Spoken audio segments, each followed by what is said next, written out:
Woo! How about that, mate? Finally. Oh, yes.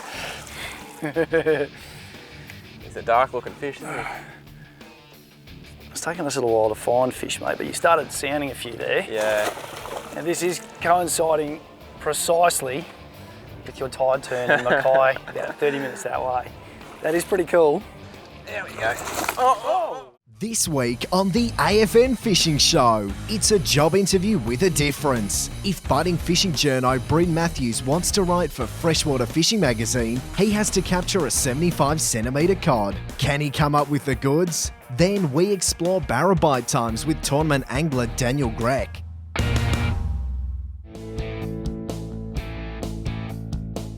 We're about to start fishing Blowering Dam in New South Wales, and today we're conducting a job interview on the water. I've had a chat with the editor of Freshwater Fishing. We've got a budding journo that wants to start publishing material with us, and what better way to do it than put him right under pressure in the hot spot. To get his job, he's got to catch us a fish here, not just any fish, a 75 centimetre plus Murray cod. So for us as a film crew, one of the more challenging fish that we try to catch on camera.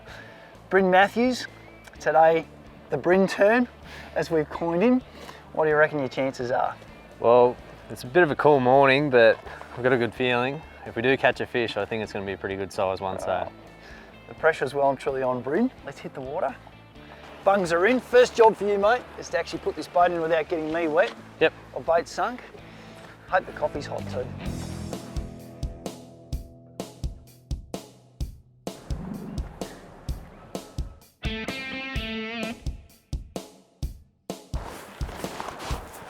No, I'll go 30 pound braid and 30 pound leader. That should handle just about everything up here. So far, mate, I'm doing far too much.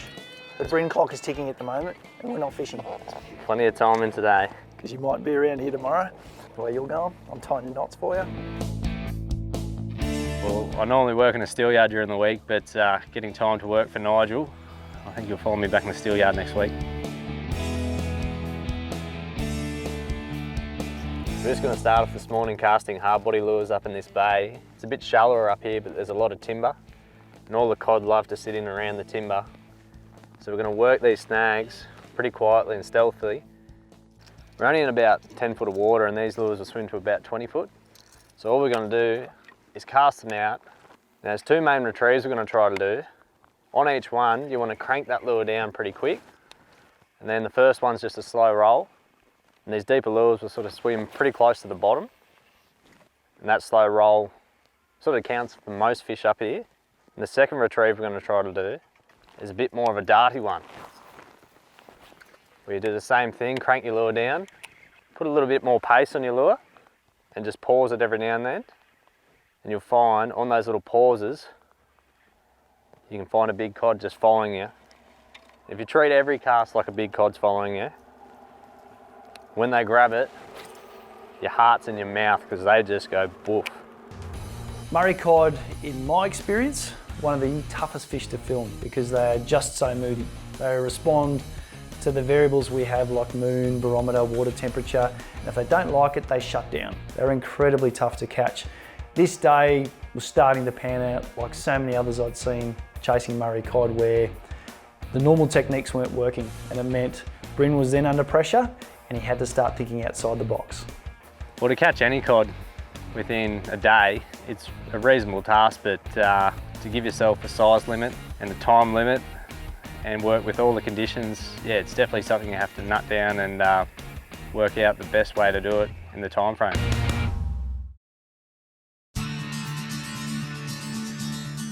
Bryn, as soon as we got on the water, was looking for signs of what's going to constitute a good bank or a good place to fish, and we moved around the dam a bit. We are casting retrieving to start with.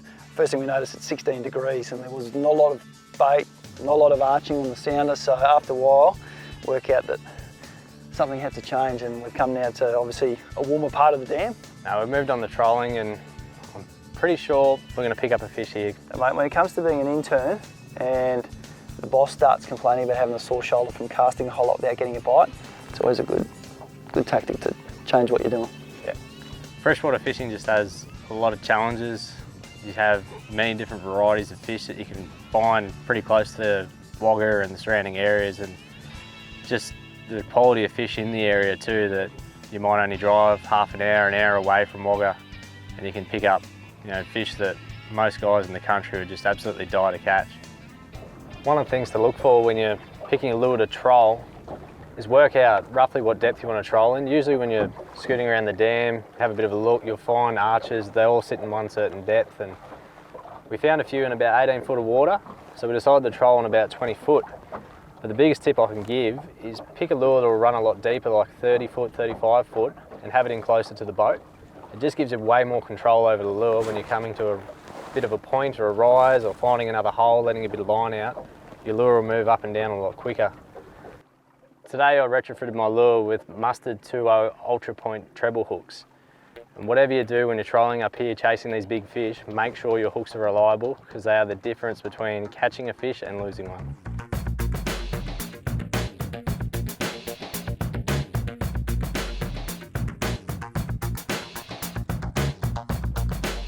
Well, Nige, what was the target for me? 75 centimetres, Bryn.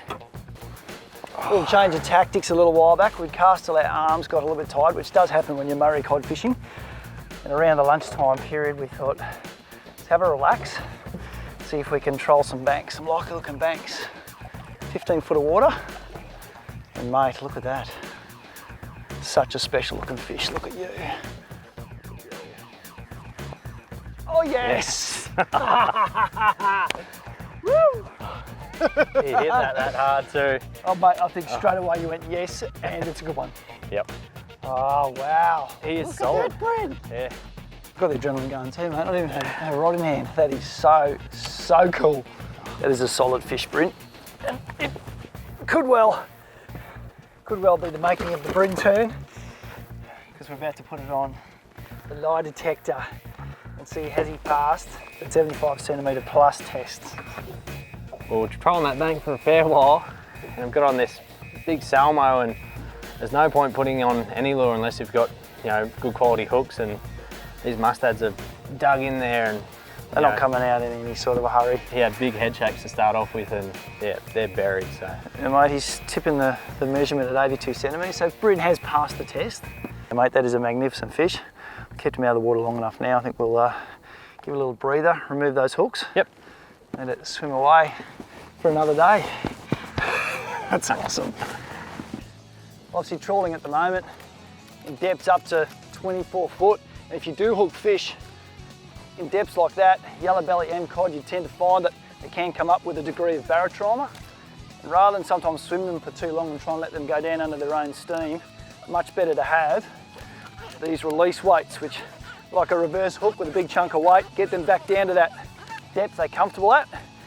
And the fisheries guys tell us it's a much more reliable way of letting them go and having them stay happy and healthy, so we can catch them again another time. Good job, mate.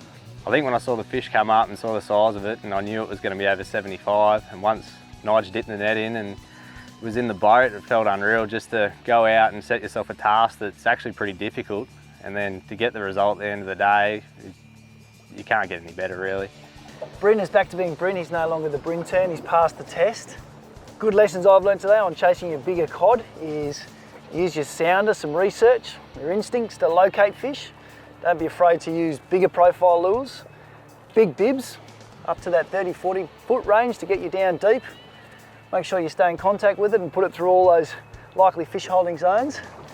For more great details, you can probably check out an upcoming issue of Freshwater Fishing Magazine with this ugly mug next to it.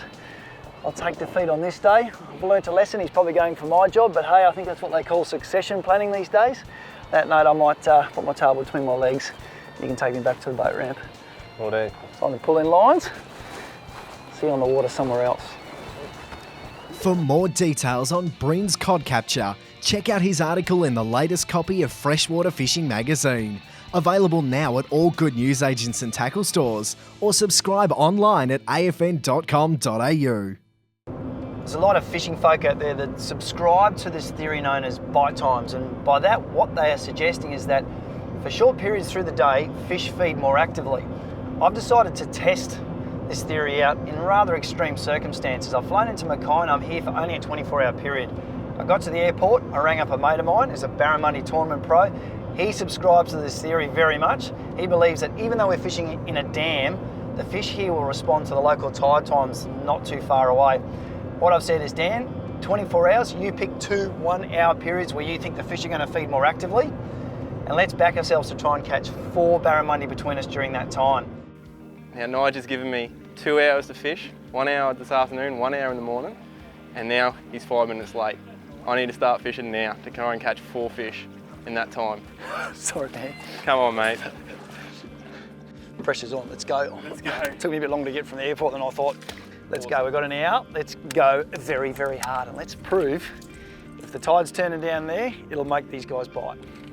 So I've got the phone call from Nigel, and then I've got out my phone and started looking through the tide charts. There was a low tide between 5 and 6 o'clock in the afternoon, and that also coincided with the dust bite. So sort of focusing on that time, and then the next morning there was a low tide between sort of 6:30 and 7:30, but there was also a lunar rise at around 7 o'clock. So I chose that 7 till 8 and really focusing on that time. You know, Nigel, it's pretty funny how we talk about tide times when we're, 30, 40 k's away from the coast, but it's amazing how much of a difference it actually makes. Like, the fish still feel the lunar pull and the moon's orientation, and they know when tides are moving, and it actually makes them hungry and they're going to bite. There's got to be one here somewhere. Yeah, so there's a bunch of things that affect the mood of the barra. It's wind direction, it's currents, as in like wind current, barometers where they're rising or dropping. You've got lunar phases. You've even got things like whether bait fish are breeding or migrating from one side or heading towards running water or out of running water. If you can clue into a few of those things, you can really piece it together pretty quickly on what they're feeding on and what time they're going to feed. We were both a little bit devastated having had a couple of bumps, and not being able to find fish in that evening session I think was the biggest disappointment. We found them a little bit too late, and as that sun started setting, Dan is always positive. He goes, "This is fine, I know where the fish are now. Yeah, we've missed them this session, but I've seen this dam come alive at bite times before. I reckon tomorrow morning in that bite time, we'll give that 4 a red hot go."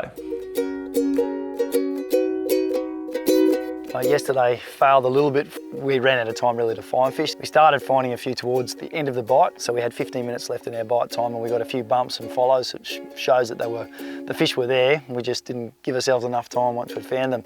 Today's a new day. Your bite time is due to start in about 5 minutes. You've been patiently waiting here. I got here on time today, so that does help. We've marked a few fish here, and in 5 minutes time, Dan's going to be itching. You've got an hour, mate. And I'll tell you what, I'll raise the stakes on you today. If you haven't got a fish yet, if you can catch 4 in this bite time, I've got a neat little watch which shows tide, moon phase, barometer, compass, all the cool stuff that fishers like. I'll give it to you if you can catch 4 fish for us. Righto, mate. Sounds like a deal. Crack on. Off you go. Go on. I'll give you that 5 minutes we took off you yesterday. Come on. For a tournament fisherman, it's critical to understand bite times. You really know when to fish hard and when to fish aggressively, and you know roughly when you're going to get a bite. So you can go to a spot and you can say, well look, we're not going to get a bite here, or if we get a bite here, we're lucky. But the main reason why we want to be here is because we know on bite time they're going to bite. Halfway through the morning bite, we've had chances. We've had a couple of bumps, big swirls on the lure, fish coming up to the boat, which usually means had they spotted the lure 10, 15 metres away, you probably would have had a bite from those fish. That's a bit of luck going in the favour of the fish. But Dan, to his credit, just keeps on casting. He knows 30 minutes, plenty of time here to still catch 4 fish. Oh, that was on me. I had a bite too. Did you? Yep. That's why I went, oh. I went, oof. I thought you were shocked that there was a boil on mine. Look, no weed too, yeah, that was a bite. That was a bite. Woo! How about that, mate? Finally. Oh, yes. It's a dark looking fish, isn't it? It's taken us a little while to find fish, mate, but you started sounding a few there. Yeah. And this is coinciding precisely with your tide turn in Mackay about 30 minutes that way. That is pretty cool. There we go. Nice good net, catch. Mate. You wanted out. You did want out. Look at that. Beautiful. Yeah, the interesting thing with these fish, Dan, is we fished into this bay. You've obviously sounded a few fish, and as we came in, we've probably started 15 minutes ago, and we got a few follows and swirls. You know, fish that obviously just starting to want to feed but not quite there yet, and this thing had no doubt absolutely crash tackled it. So you can sometimes feel the mood of the fish change. And even the bait, like the bait started to really pick up, and the bait started to sort of pop up on the surface, and you'd see a couple of things dart off, and then yeah, this guy's just jumped on. Very thick set, real dark, normal Kinchin sort of colour. Really shows, like if you keep an eye on your bite time, keep an eye on that tide turn, you should be able to pick the best time of the day to go fishing. He's straight off, very healthy. You'll pick the best time to actually go fishing, so you don't have to go fishing for long, but you go fishing for the right time and catch the fish. So the kind of outfit we're fishing with today, we've got low profile reel with a 8 to 10 kilo rod, and we've got a jerkbait style lure with a 40 or 50 pound leader. So pretty adaptable sort of lure as well. We get to be able to fish at 2 speeds to cover both types of fish's moods, either when they're slow or when they're quite aggressive. So the first retrieve for the aggressive fish are pretty quick twitches with a pause in the middle. Quick, quick, quick, pause, quick, quick, quick. So it really gets that lure darting from side to side to side to side, and then it stops. Side to side, side to side, stop. So then for a slower mood fish, it's just 3 gentle, and then a pause. 1, 2, 3, pause. And you'll often find the fish will be behind it, and then when it pauses is when they'll actually attack it.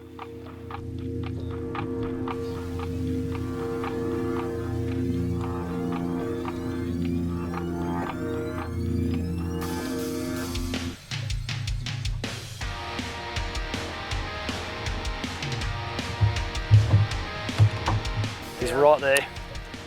Here we go. He's coming up. He's coming up. Nice fish. Oh yes. That's a nice fish. Woo! He clunked it too, damn. Yeah, he's choking on that, man. He's a nice fish. He'll be close to a metre. Well, I thought I'm going to enjoy this experiment, Dan, because you don't shirk away from some of the weird challenges we give you, and you get to come and play with these very cool fish that you love to chase. Oh, jump. When fish are really tuned into the bite, they're aggressively feeding, nice, you tend to find that they'll suck lures in. Outside of those bite times, and sometimes on the edges of them, they'll tend to bump lures more often, and you will land fish, but when you start seeing hooks around the cheeks and the chin of fish, it means they're not tuned into the bite. So just by the way a fish will take a lure, tells you a whole lot about how active and keen they are on feeding. And that's it. It's also like the retrieve as well. Like if you've got your retrieve right for that mood, then that's when they'll really key in and they won't miss them. And another key part to that too is adjust your retrieve to what you believe the bite is doing. So if they're feeding actively, you can aggressively work a lure and stuff. But then if you think, I'm outside of a bite time, it doesn't mean you can't catch fish. You're still going to get fish, but you need to sometimes adapt your technique, your lure, your retrieve to the mood of the fish. That's it. We caught 2 fish and we've still got 15 minutes to go, and Dan, being the fisher that he is, knows that when the fish are on, you've got to just keep that lure in the water. It's the best way of getting the numbers. He doesn't like fish being in the boat long. Once you've caught one, have a quick photo, quick talk about the fish, get it back in the water, and then get those lures back. The only way we're going to get these 4 is to keep casting at them. 10 minutes, mate. No pressure. How do you reckon you're going to go? I only need 2 more. Oh, get him. Go. Get him. I'm coming. I got to hit you. Ah! Gotcha. It's neat to think that you can fish for a couple of hours and still, we've had what, a couple of bites, 2 fish on board. Yep. Out of all the hours of the day that you could fish, and that's it. It's pretty good going.